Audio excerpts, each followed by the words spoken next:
Eu apresentei a Idade Média como um momento espiritualizado da humanidade e com o crescimento da burguesia, dos costumes positivistas, que esse é o termo que René Viguier usa para descrever a sua história da arte, com esse materialismo, ou seja, o homem começa a perceber que ele pode ter. Então os materiais, a técnica, tudo isso daí é muito caro do século XV. Só que isso daí só tende a engrandecer, isso vai virando um gigante, um monstro na nossa história. E até os dias de hoje. Então esse positivismo, ele influencia diretamente a arte. Talvez a arte já é uma pista de que isso está começando. Isso é século XIII, com Giorgio de Bondone. Esse volume, o advento do volume na pintura. Então tudo isso são pistas.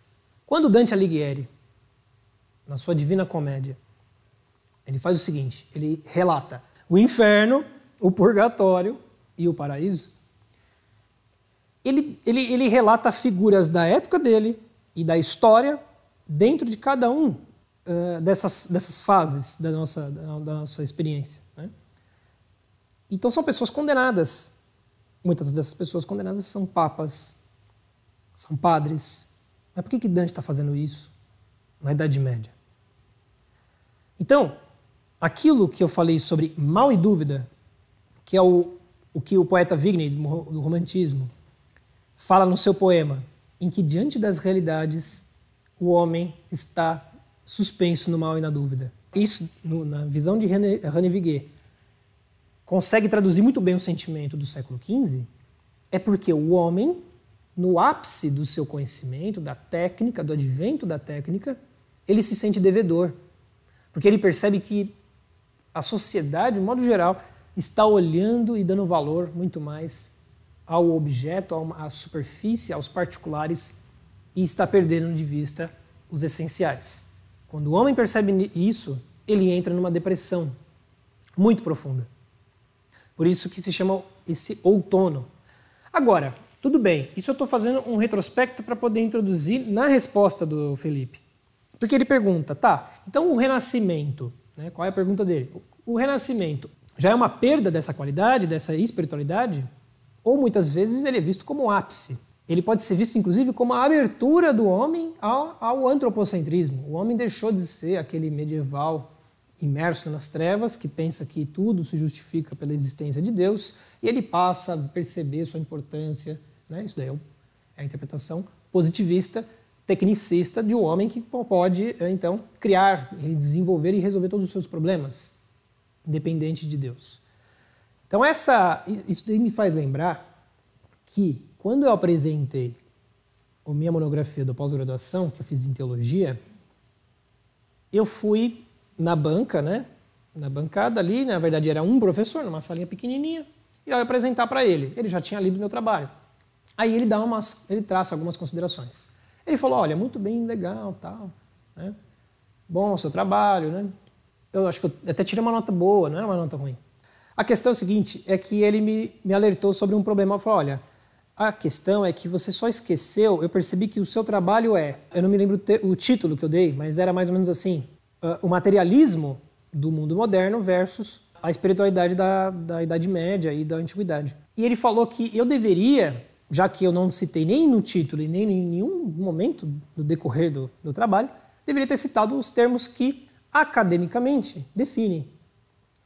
O primeiro, então, a Antiguidade, é definida como teocentrismo e a modernidade como antropocentrismo. Não é assim que a gente aprende? Desde o colégio, né? Aquela brincadeira. E é justamente uma forma pejorativa. É aquilo que eu falei. Então é justificável tudo através de Deus, porque é pela vontade dele. Então o homem não ia além para poder descobrir a ciência. Ele parava ali, porque a resposta já estava, porque a resposta era em cima da existência de Deus. É porque Deus quer, Deus quis. Essa é a linha que conta a história e que está na academia. Como ele é um professor, está fazendo o seu papel de academia, né, de acadêmico, de me corrigir por um termo. E ali naquela época eu já não... Faz tempo, né, que eu concluí, né, mas a gente vai aprendendo e isso daí já não me cola mais. E naquela época já não me era muito digerível também. Acontece que parece que as exatas, né, a física, a matemática, na academia, eles são extremamente metodológicos. E os caras da humanas, os professores da humanas, eles querem atingir esse estatuto metodológico. Então, se não falar o termo, você está errado. E aí perde todo aquele brilho. É isso que a academia faz, né? Essa perfumaria. E é uma perfumaria, na verdade, não é para só embelezar, mas é para enquadrar. É para enquadrar e limitar, unificar o discurso. A verdade é essa. Então, veja, a gente não precisa ver dessa forma. A gente pode entender que havia o humanismo. O humanismo é uma corrente que Tomás Moros, muitos pensadores do século XVI, entre XV e XVI, como Erasmo de Roterdã, estavam trabalhando. E basicamente o humanismo ele era um aristotelismo.